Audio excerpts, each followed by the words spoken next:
Un ūdens kristība ir īstenībā, kur mēs piedalāmies, apliecinam to, lai labāk saprastu, lai tas mums paliek atmiņā, jo tas ir tāds visas dzīves centrālais notikums, kristīgās dzīves, es domāju.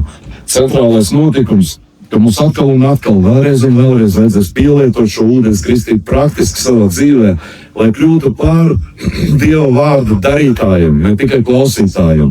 Daudz ir klausītāji.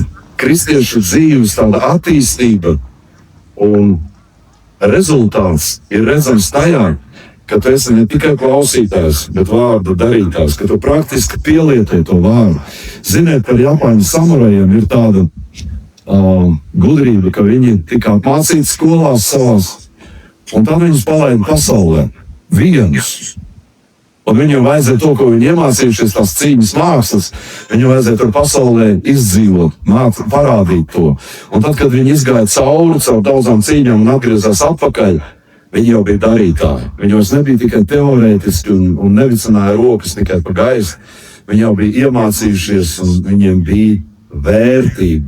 Un arī kristietim tāpat ir vērtība tāda, ka tu esi izgājis cauri pārbaudījumiem, tā, kad iziet cauri grūtībām, kā Sandra šodien liecināja, kad izgāji cauri grūtībām, tu norūdījies, tu sasniedz to, tu pārliecinājies par savu Dievu, tu biji vārda darītājs tādā situācijā, un tagad tas ir tavējais. Pat ja mēs tagad nomirim, mēs ar to aizējam debesīs, ar to vērtību. Tā vērtība ir pārbaudīta, un es ticu, ka debesis to novērtē. Un mums gribas tā, lai mums arī katram ir šī vērtība. Lai mēs neesam tikai klausītāji, runātāji, bet lai mēs ejot cauri tiešām norūdamies tām lietām.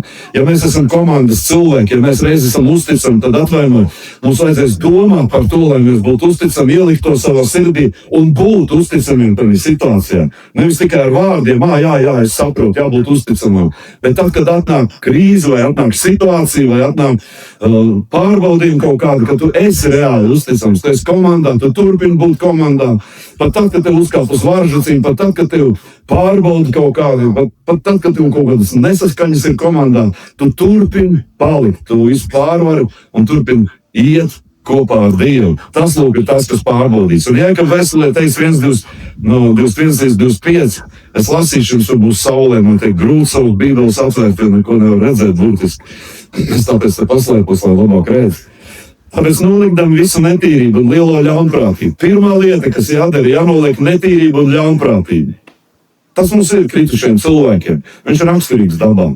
Tā ir vecā daba. Arī mums ir vecā daba. Tev ir? Man ir. Un šī vecā daba ir šī netīrība un ļaunprātība. Viss, kas ir netīrība. Viss, ko tu nevajadzētu darīt un runāt par to cilvēku priekšā, tā ir netīrība. Ja tev ir kaut kas jāslēp, tā ir netīrība. No tās jātiek vaļā. Viņš tālāk saka, lēnprātībā saņemiet iedēstīto vārdu. Tātad tika iedēstīts vārds. Svētais gars iedēsta vārdu. Viņš runā. Viņš runā to dievkalpojumos, runā pat lasot Bībeli, runā skatoties kaut kāds pārraides, visur, kur viņš runā. Un šis vārds, kā tālāk teikts, kas var izglābt jūsu dvēseles. Dvēseli ir jāglāb mums pašiem, jo atceries no Bībeles.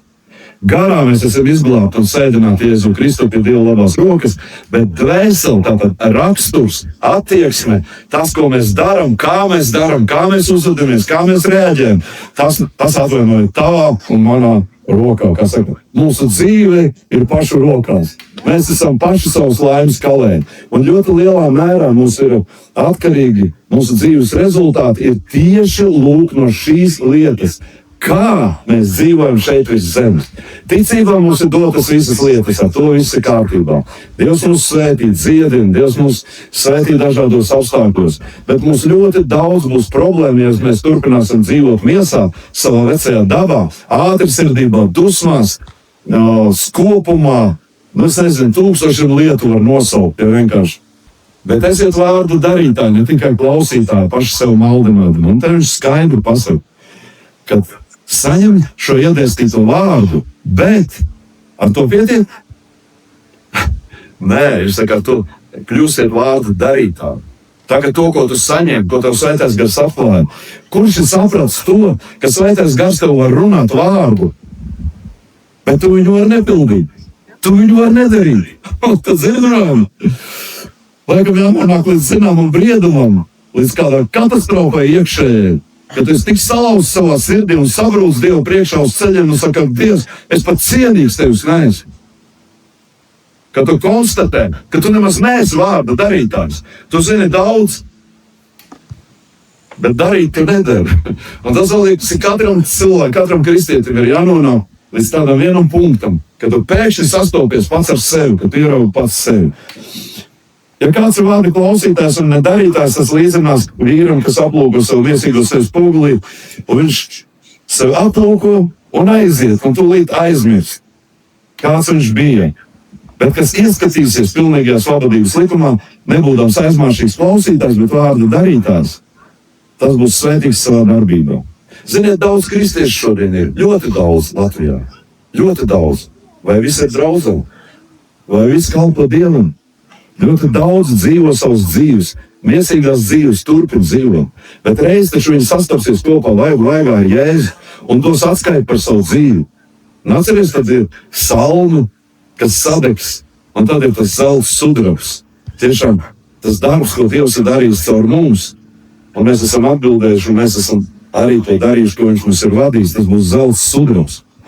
Un ir cilvēki, ir kristieši, kas sev aplūko spogulī, viņi ierauga savu dievkalpojumā, viņi ierauga to, ko vajadzētu darīt, viņi ierauga to, ko Dievs ir dāvājis, to Dievs ir devis. Bet, zini, pagriežās, aiziet un aizmirst. Un šis jautājums man ļoti ieinteresē. Kāpēc? Kas notiek ar kristiešiem? Vai ar prātu, loģiski domājot, gudrs, normāls cilvēks nesaprot, ka es taču reiz stāvēšu Jēzus priekšā. Mēs taču visi saprotam. Bet ir kaut kāda lieta, ka tas gandrīz nav mūsu kontrolē. Viņš ir mūsu kontrolē. Bet mēs šodien dzīvojam sabiedrībā, zināt, kur ir tik daudz informācijas. Gūzma vienkārši informācijas. Mēs klausamies politiku. Mēs klausamies sprediķus. Citi cilvēki klausās dievvvārdu ļoti daudz. Citi klausās, kā motivēt. Citi klausās, kā resnākam palikt. Citi klausās, lai būtu intīmā dzīve kārtībā. Citi klausās, es nezinu, kā kļūt veiksmīgam biznesā, finansēs. Un šodien ir YouTube, uzsit tikai, ko tu gribi. Tur ir tāds klāsts. Un šodien es nelēmu, man liekas, ir informācijas pārbagātība. Tāpēc, ka mums ir tik daudz informācijas, un smadzenes ir tik daudz piedzītas ar šo informāciju, ka tur vairs nav vieta Dieva vārdam. Tur, kur mums vajadzētu pārdomāt Dieva vārdu, ielikt to savā sirdī, mums viņš automātiski izlido ārā. Tāpēc, ka ķermenis aizsargājās, prāts aizsargājās. Viņš dzēš atmiņu, vienu daļu atmiņas. Viņš vienkārši izdzēš.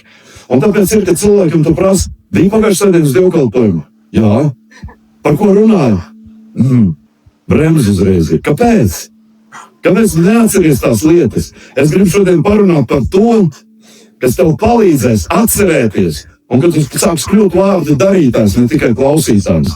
Es Dievvvārds runā par pārdomāšanu. Mēs visi to zinām, jā? Nākošā lieta, par ko runā Dievvvārds.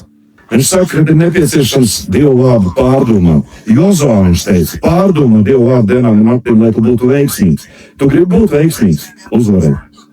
Ziniet, ar pasaulīgu gudrību nepietiks. Es nesaku, ka nevajag mācīties. Es nesaku, ka nevajag ekonomiku mācīties. Es neietu pie ķirurģa, kurš lūdzu labi mēlēs, bet ar skalpu izcinās kā ar zobiem kaujā. Noteikti neiet. Es gribētu pie gudra cilvēka aiziet, kas to zina. Kad tu pārdomā, tu ļauj vārdam sevī iesakņoties. Tā vajadzētu būt. Bet šī informācijas bagātība mums to neļauj.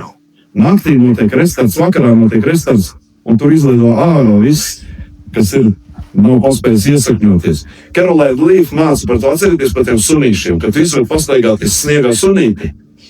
Viņš atstāja pēdiņas, tu viņu izved vēlreiz, viņš atstāja vēl vairāk pēdiņas. Un tad vienu dienu tev viss pagalvs ir nopēdots. Lūk, tā ir mūsu atmiņa. No mūsu tās ātrās atmiņas. Kad mēs pārdomājam Dievu vārdu, pārdomājam to, kas mums nāktos, tas sunīts tā kā piepēdo mūsu dziļo zemapziņu, dziļāk iekšā. Un tāpēc vieni cilvēki, viņi ir drosmīgi iet lūgt par citiem, un citiem cilvēkiem viņiem nav drosmas. Tāpēc, ka Dieva vārds nav iesakņojies iekšā. Un viņš iesakņojas tieši pārdomājumi. Dieva vārds darbojas cilvēku iekšēnē, tas ir svarīgi. Pārdomāšana noved pie paklausības. Tad, kad tu pārdomā Dieva vārdu, un viņš tev iekšēnē sāk dominēt, Viņš tev nomāca visu citu. Atcerieties par to mazo sinepu sēkliņu un lielo koku. Viņš nomāca visu citu, viņš iznīcina visu citu burtiski. Un tu sāc kļūt paklausīgs, un tas ir ļoti labi. Un tikai klausīšanās vien rada pašapmānu. To lūk, viņš Jēkabā šeit arī pasaka. Tas cilvēks sev pievīd. Spogulis atklāja cilvēku patieso būtību, kas ir Jēzu Kristu. Es nerunāju par grēkiem tagad, kaut gan arī tas reizēm ir, bet es runāju vairāk par to jauno identitāti, kas tu esi Jēzu Kristu. Tu esi uzvarētājs. Tas, ka tu vari ticēt, ka tu vari paļauties Dievam katrā situācijā. Tas, ka tu vari runāt uz apstākļiem, uz saviem kalniem, un kalnu metīsies jūrā. Tas, ka tev nekas nav neiespējams, jo visas pasaules Dievs ir ar tevīm, un tu uzvari šīs savas situācijas. Dievs, kad atklāja, kas mēs esam, viņš atklāja, ka mēs esam uzvarētāji. Ebrejiem viņš teica, ejiet apsolītā zemē, pavicinieties ar zobiem tikai, un es būšu ar jums, es sagraušu visus jūs ienaidniekus. Un viņi atteicās iet, tāpēc, ka viņi nebija noticējuši šim vārdam. Tu un es mēs noticēsim. Palikšana Dieva vārdā mūs padara par darītājiem. Tā. Mēs kļūstam Dieva vārdu darītāji. Kad mēs pārdomājam, paliekam Dieva vārdā, tad tas Dieva vārds ienesis mūsos pārmaiņas. Padomā par to cilvēku vēlreiz, ko es jau teicu agrāk. Cilvēks, kuram ir nodarījis smagi pārdarījumi. Viņam ir smagi pārdarījumi. Un viņš to atcerās, nepiedod, dzīvo nepiedošanā un atcerās vienu dienu, atcerās otru dienu, atcerās trešo dienu. Lūk, kāpēc ir svarīgi piedot. Tāpēc, ka pārdomāju šo vārdu, šo nepiedošanu, kā man izdarīt, kādu viņu neliešu, vai viņš vai viņa, kā man nodarīja pāri, kā man pazemoja visu priekšā, kā man šitā, kā man tā. Tu to pārdomāji, tu šo vārdu nostiprini un ieliec sevī, un paiet gads, un tu esi kļuvis par rūgtu, jaunu cilvēku, kas ir pilns ar nepiedošanu un rūgtumu. Valoda izmainās, attieksme izmainās. Tu vairs pat normāli runāt nemāki. Es nerunāju par tevi, bet tā vispārīgi. Cilvēks pat runāt vairs nemāk, normāli. Viņam visur ir aizdomas. Jā, man jau tā Latvijā tikai apčakarēt gribas. Tie ir nepiedodoši rūgti cilvēki. Un ir absolūti pozitīvi cilvēki. Es vēl vakarā vedu Santu uz Rīgu, un mēs runājam pa ceļam. Un viņi viesnīcā redz, Radisonā atbrauc ļoti daudz visādi uzņēmēji un biznesmeņi. Un viņi saka, zini, kas ir pārsteidzoši? Ka tie cilvēki, kas dara ārkārtīgi lielas lietas, kuram ir tūkstošiem darbinieku, kuri apgroz miljonus, viņi ir absolūti pazemīgi un mierīgi. Un izturās pret tevi ļoti kulturāli. Un es braucu un es tā domāju, kāpēc? Un es domāju, tieši tāpēc, jo viņi ir miljonieri. Ka viņi sevī to ir kopuši, viņi sevī to ir veidojuši. Rūgtie ar nepiedošanu un rūgtumu, tie sēž grāmalī. Un viņi netiek no tā ārā. Ja tu gribi veiksmīgs, tu gribi būt veiksmīgs, tad tev ir jāpieņem lēmums. Es būšu Dieva vārdu darītājs. Ja Dieva vārds saka piedot, es piedošu. Ja Dieva vārds saka aizmirst, es aizmirsīšu. Ja Dieva vārds saka pagriez muguru vecajā dzīvē, es pagriezīšu. Ja Dieva vārds man saka ej uz priekšu, es iešu uz priekšu, jo tur ir panākumi. Ja Dievs saka ej ar mani, seko man, es sekošu viņam, jo tur ir panākumi. Un tad tu kļūsi par vārdu darītāju un panākumu atnāk. Un pagriezies kādam pasaka, ka no šīs dienas viņam būs panākumi dzīvē. Tad, kad mēs ticam panākumiem, viņi atnāk. Tad, kad mēs ticam, ka Dievs mums rada šos panākumus, mums nav rūgtumu, mums ir laba sirds augsne, krīt Dieva vārds, krīt iekšā tas, ko Dievs mums ir paredzējis, un tu kļūst auglīgs, mierīgs, auglīgs un piepildīts. Tagad neliels ekskurss vēl pāri visam. Tātad klausīties Dieva vārdu, uzņemt to ar lēnprātību, pārdomāt dienu un nakti, lai Svētais Gars tev atklāj šo nozīmi viņu vārdiem. Mana domāšana tad mainās, mana ticība pieaug, es paklausu Dievam un dzīvē parādās augļi. Tu gribi šitādu portretu, un Dievs svētī manu dzīvi. Ievēro secību ļoti spēcīgi. Es paklausu Dievam, un manā dzīvē parādās augļi, un tad Dievs svētī manu dzīvi. Mēs gribam bez augļiem, ziniet, paši labākie cilvēki ir tie, kas uzņem sevī Dieva vārdu. Kristīgā nozīmē tas pavisam savādāk. Un šodien es gribu nedaudz vēl, cik man atlicis laiks, Ir tādas 5 metodas, un es gribu par tām padalīties nedaudz šodien. Ziniet, ar Dievu vārds un šai zinātne sajiet kopā, faktiski vienmēr. Zinātne tikai viņai viena problēma, viņa atpaliek. Dieva vārds ir izteikts, ir pasaules radīšanas laikā un mūzum dots vārds, bet zinātnieki viņi tikai tagad dienu no dienas atklāja. Tagad Voyagers atklāja to, ka pēkšņi galaktika, kur būtu jābūt attēli ir atnākuši no tā galaktikas malas, kur būtu jābūt haotiskam sprādzienam, viņam pēkšņi ir atnākušas fotogrāfijas, ka ir absolūta harmonija un sakārtotība. Sprādzienu teorija vienkārši par šūvēm izvirst visas. Un cilvēki un zinātnieki klusē, viņi nezin, ko darīt ar to, jo viņi nevar izskaidrot neko. Tātad Dieva vārds ir bijis pirms visas. Un ziniet, ir 2 veidi, kā apmāca. Padomu skolā, kurš mācījās? Pusi gandrīz var teikt. Mēs mācījāmies padomu skolā. Kas tur bija? Zurīšiem.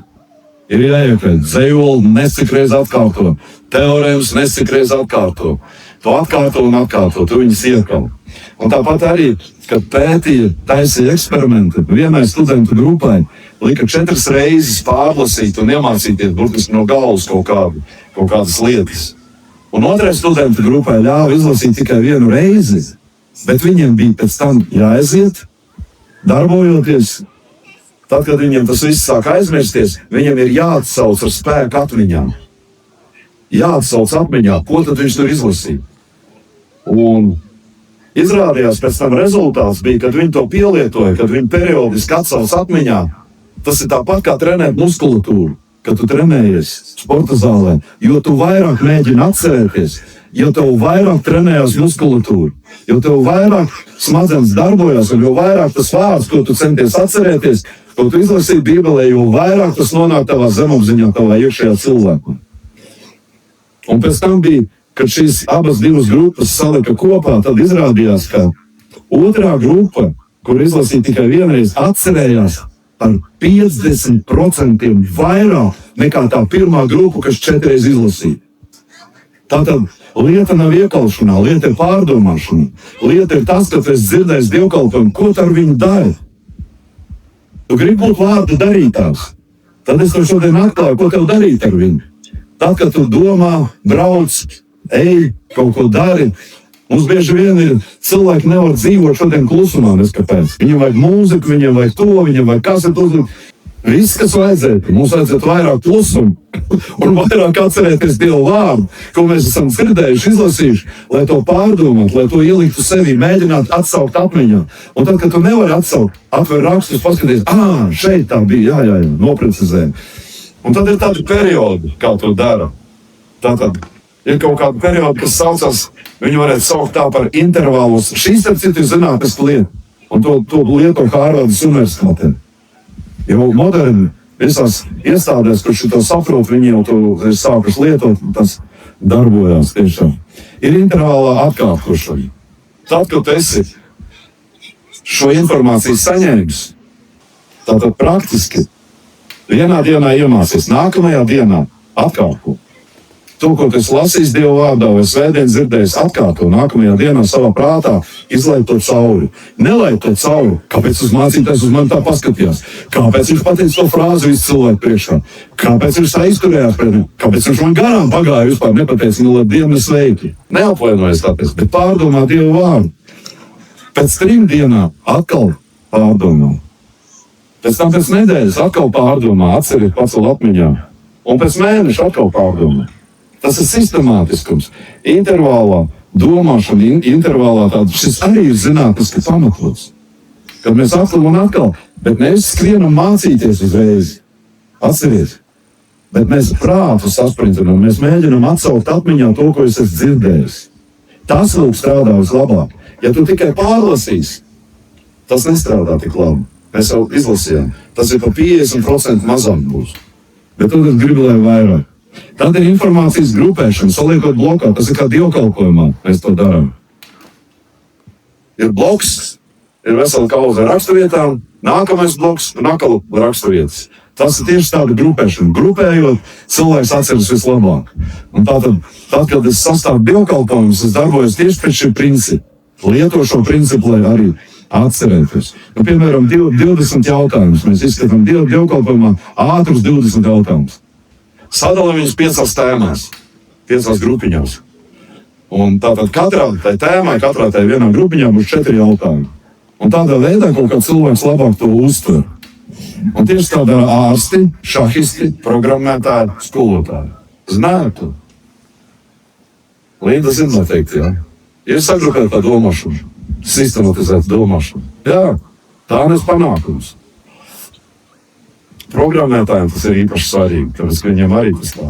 Ja ir informācija tikai kā teksts, tas ir mazāk efektīvs, bet ja teksts un attēlis, schematiski zīmējumi, viņš ir vieglāk saprotams. Un es atceros, kā Daci, kad tu rādīji par debesīm, tad bija darbojās. Atceries, kā tu augšā mācīji cilvēks, ka tu zīmē, rādīji schēmu. Tā un šitā Lūdis toreiz teica, mans garīgais tēvs, viņš teica, tas ir tik kolosāli. Viņiem talants, viņi tik, tā izskaidro, ka pilnīgi viss labi saprotams. Tur ir debesis, tur elli, tur viss ir. Un tu pa vidu tur kūļājies.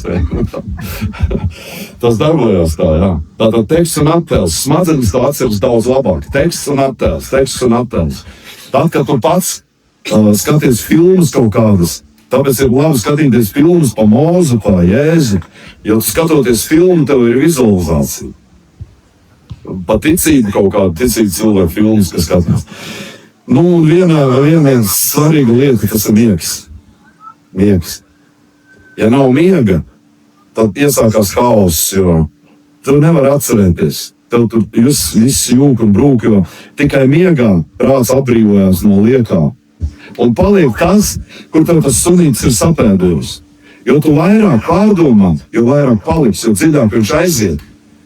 Un nozēšās viss tā ātrā informācija. Bet tagad paklausies, kas notiek, kad mēs skatāmies tūkstošiem pārāvi, dzirdam tūkstošiem tekstus visādus. Visādas frāzes, visādi kā māju celt, pēc tam kā pagalmie kārtot, pēc tam kā dievvārds tur pa vidu, pēc tam kā būt cietinātam, kā staigāt veselam un viss.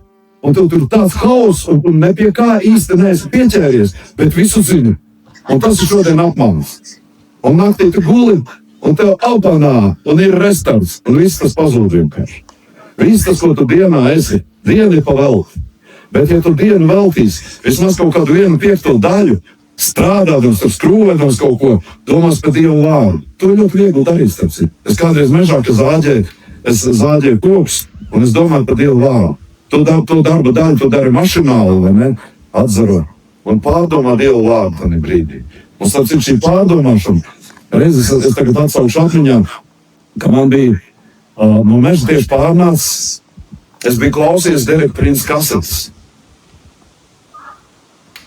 Par glābšanu, tā piedošanu Jēzu Kristu.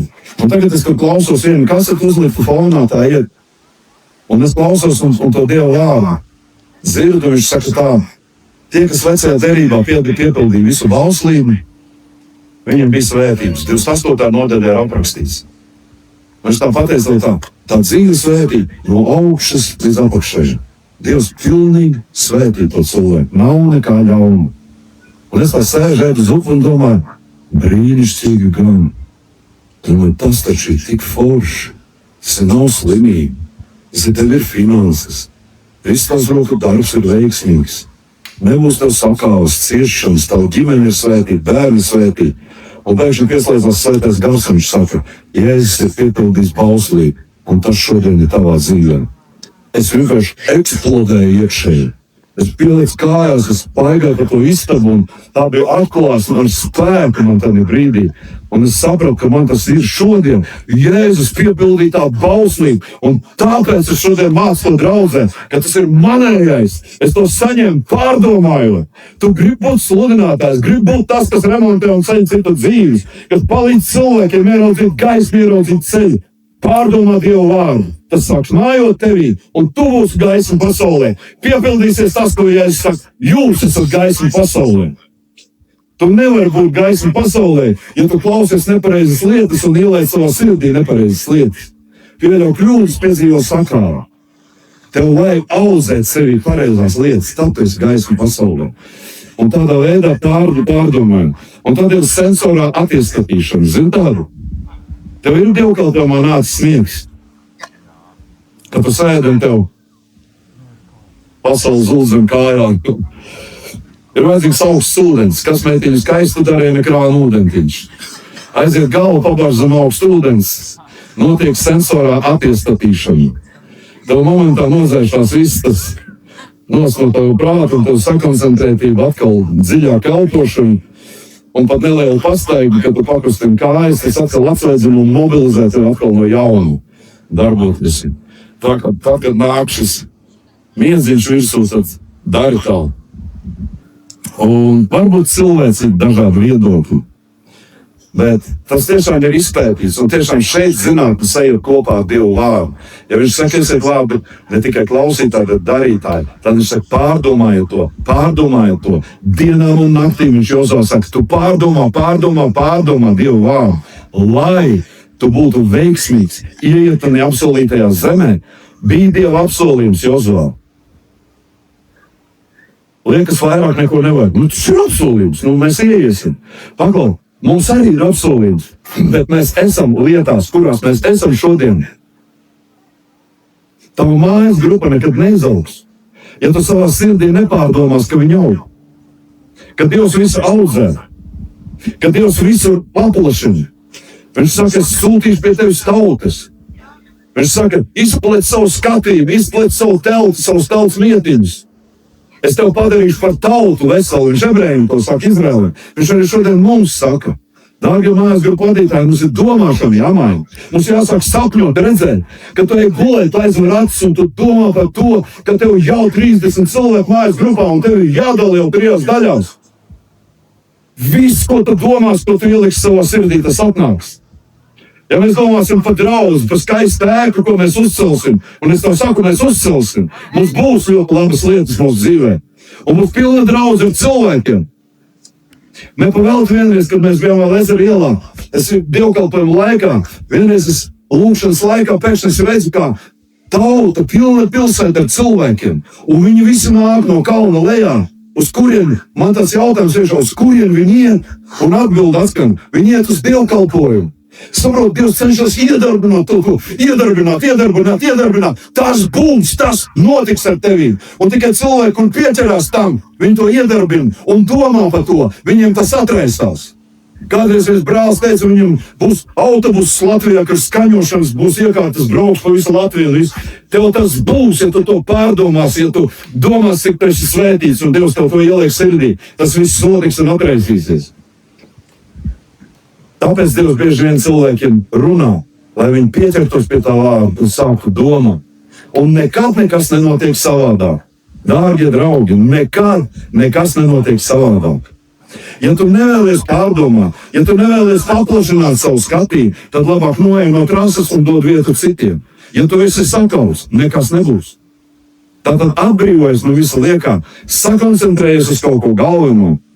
Un tiecies to sasniegt savā dzīvē, pārdomājot un ieliekot. Tātad, pēc lasīšanas atceries no galvas, nevis pārlas. Pēc dievkalpojuma noklausīšanās atceries no galvas.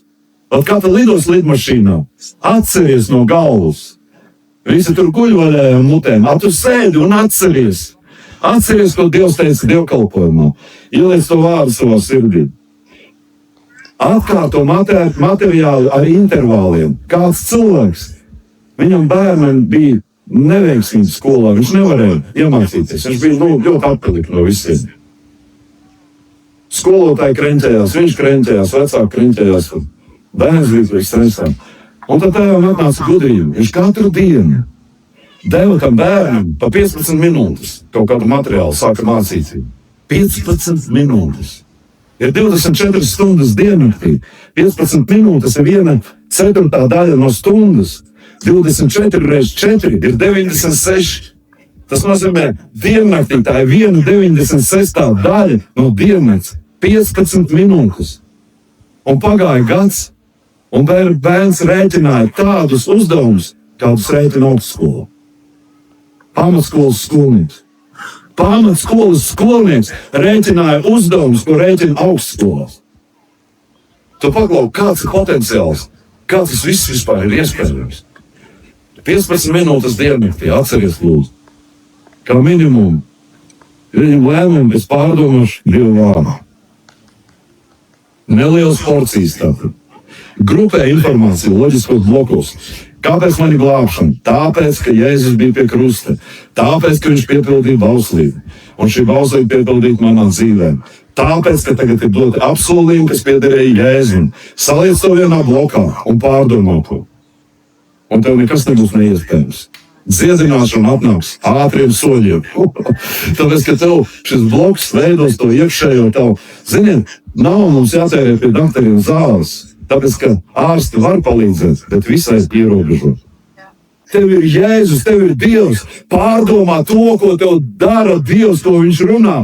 Ka bauslība ir piepildīta. Jēzus saka 2. Pētera 24. nodaļa, viņš saka, ka tu esi 24. pantīgs, ka tu esi vesels. Jēzus saka, es esmu tavs ārsts. Es tev svētīju, es esmu tavs ārsts. Mēs Magnīs ir mans ārsts, vingrošana ir mans ārsts, Jēzus saka, es esmu tavs ārsts. Nenovērsies. Un tad, kad mēs izkliedējam šo savu fokusu uz citām lietām, tad viņš nav sakoncentrēts uz Jēzu. Un tad mums dzīvē nav tāda rezultāta. No šīs dienas pamēģini sakoncentrēt savu fokusu uz Jēzu, uz viņa dotajiem apsolījumiem. Kāpēc mēs bieži runājam par apsolījumiem? Pāvils saka, cik ir apsolījumi Bībelē? Tie ir jā un amen. Es zinu, ka cilvēkus, kuri ir apsolījumi spēku, ir notīvējuši. Mēs varam atrast iemeslus visādus. Tas man iedzims, tas man vielu maiņu sabojā, tas man šitas, tas man no tā. Reizēm rīt vairāk vajag mazāk, bet reizēm vienkārši vajag ticēt par to, ka tas viss ir iespējams un ka Dievs tev atjauno tā, kā viņš tev ir radījis un tavu vielu maiņu atjaunojās. Tu atjaunojies, pasaka, es atjaunojos. To saka Dieva vārds. Un tā kā mēs šo pārdomājam, ka Dievs ir mūsu dakteris, ka Dievs ir mūsu palīgs, ka viņš liek katrai šūnē piedzīvot atjaunošanu. Un kā arī vecumā cilvēku, viņu veselība atjaunojas kā ērves, ka viņi var skriet un nepabot, un būt tikpat spēka pilni kā jaunībā. Paklau, ir tādi cilvēki. Es esmu lasījis par cilvēkiem, kurš 97 vai cik tur gadu vecumā nomira uz sērpājumā dēļ. Viņš līdz pēdējai dienai brauca pa viņiem uz dēli. Un tad pat laikā citi staigā muguru salīkus, un tā kā es šodien. Laikam tā dzīve paiet. Aiziet pie doktora, un doktors saka, nu jā, labāk nebūs. Tāpēc, ka pienācis vecums. Es šito frāzi dzirdēju jau kādas reizes 4. Labāk nebūs. Tā ir doktora prognoze. Es vienmēr atbildu, būs. Pat negribu strīdēties. Man pat pie ekstrasens vienreiz sūtīja. Man toreiz, ka bija tās burvestības draudzē, ka gāja vaļā parasti man, tā kā indikātors rozu uzmetās. Ja rozu uzmetās, es zinu, kaut kas nav kārtībā, tas pret mani vērsts ir. Un aizgāja pie doktora, un doktors, reāli, normāli izglītot doktoriem, viņi saka, jā, tas nezinu, ar šito baigi grūti. Aiziet pie tantiņas. Es saku, paldies, doktori, ko padomu. Es varu vienīgi aiziet no viņas ļauno garu izdzīt ārā, lai viņi tur mazāk ņemās. Slavu Dievam, tā kā Dievs mums ir devis uzvaru.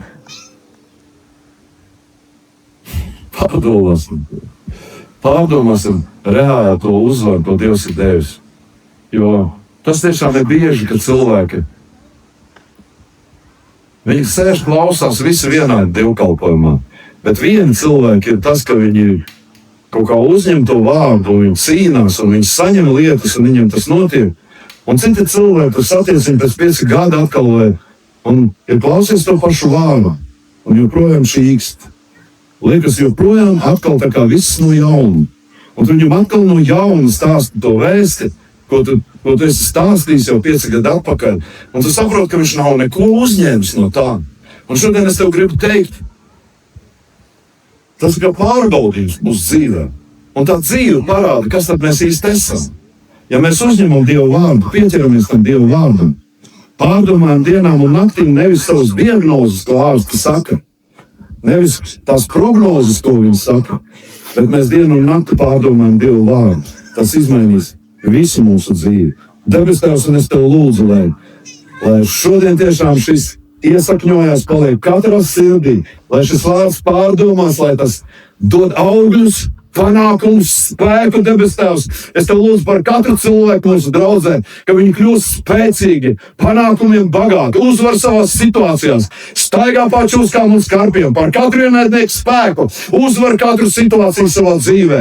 Mēs tev pateicamies, debes Tēvs, un lūdzam tev šodien, Tēvs, tiešām izlai Svētais Gars savu uguni, izlai šo savu klātbūtni katrā dzīvē, lai Dieva vārds atgādinās, lai atgādinās tev apsolījumu, lai atgādinās dzirdētais, lai atgādinās tas, ko tu esi runājis katrā sirdī, katrā dzīvē. Tēvs, mēs tevi slavējam. Es zinu, ka tu esi paredzējis, lai mēs būtu uzvarētāji, jo tu esi teicis, ka mūsu dzīve iet uz augšu un tā nelaižās leju.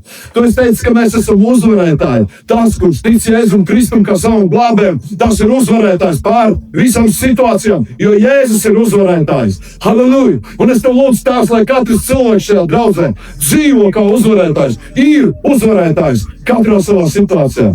Dievs varenais, es tevi slavēju, es tevi pagodinu, un es pasludinu, ka nākotnē mūsu draudzē būs ļoti daudz brīnumu, valstīt Dievu vārdā, valstīt Dievu patiesībā, ka mēs nostiprināmies Dievu vārdā, Jēzus vārdā, un mūsu dzīves izmainās, un šis mūsu dzīves dod godu Dievam, dara godu un slavu Dievam. Jo mēs šodien ticam viņa augšām celšanai. Mēs ticam viņa nāvei un augšām celšanai. Halleluja! Un šodien tāpēc ir šī ūdens kristība, ka mēs ticam viņa nāvei un augšām celšanai.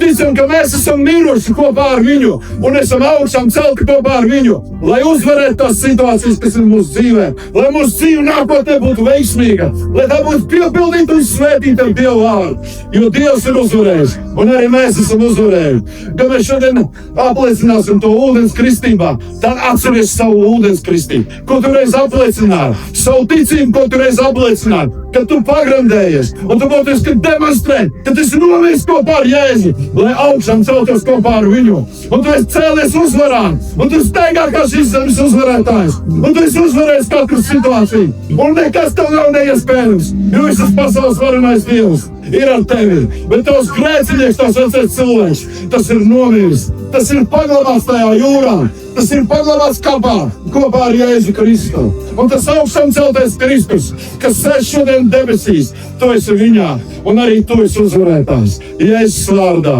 Āmen!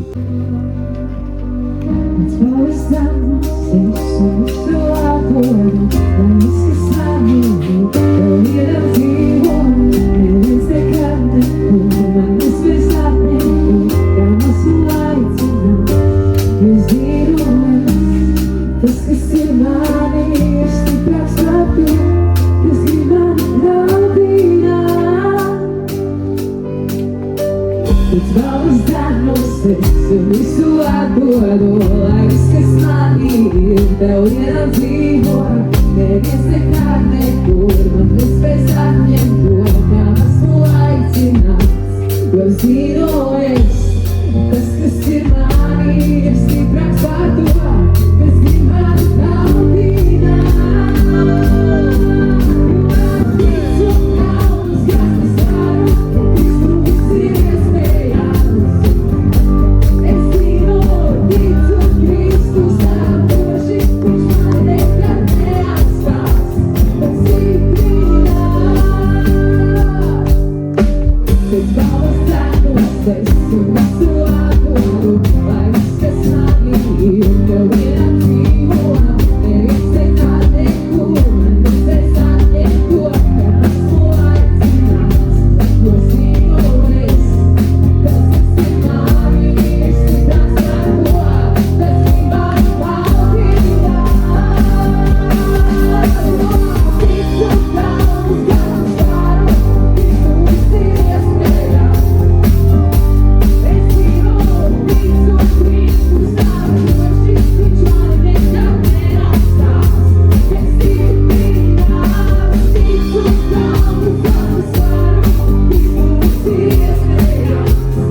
Sister